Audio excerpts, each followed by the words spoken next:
محمد عدنان صاحب کراچی، السلام علیکم۔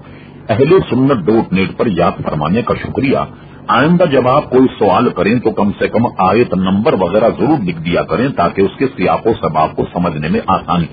آپ نے پوچھا کہ سورہ بقرہ کی ایک آیت اللہ تعالیٰ کے سوا کسی اور کے نام پر کھانا جائز نہیں، اس آیت کی دلیل دے کر اگر کوئی مجھے نیاز کھانے سے منع کرے تو میں اسے کیا جواب دوں گا؟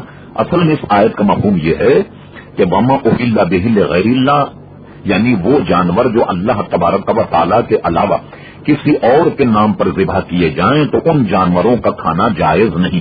مجھے بتائیے کہ دنیا میں کون سا آدمی ہوگا جو جانور کو سوائے اللہ کے بجائے بسم اللہ اللہ اکبر کے کوئی رسول اللہ کا نام لیتا ہو یا غوث اعظم کا نام لیتا ہو؟ یہ تو ہرگز ایسا کوئی آدمی بھی نہیں کرتا۔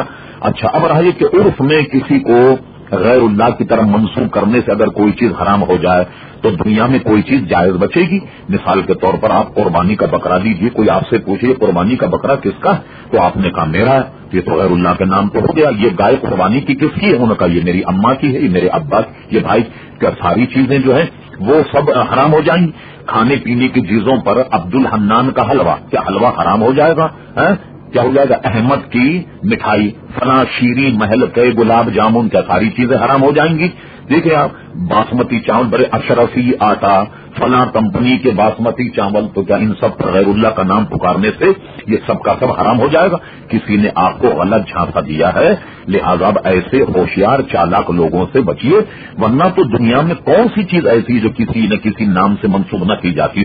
مجھے بتائیے، کھانے پینے کی تمام چیزوں کے اوپر نام لکھیے، فلاں کمپنی کا، یہ فلاں کمپنی کا، فلاں کمپنی کا، تو مجھے بتائیے وہ کون سی چیز ہے جو حلال رہے گی؟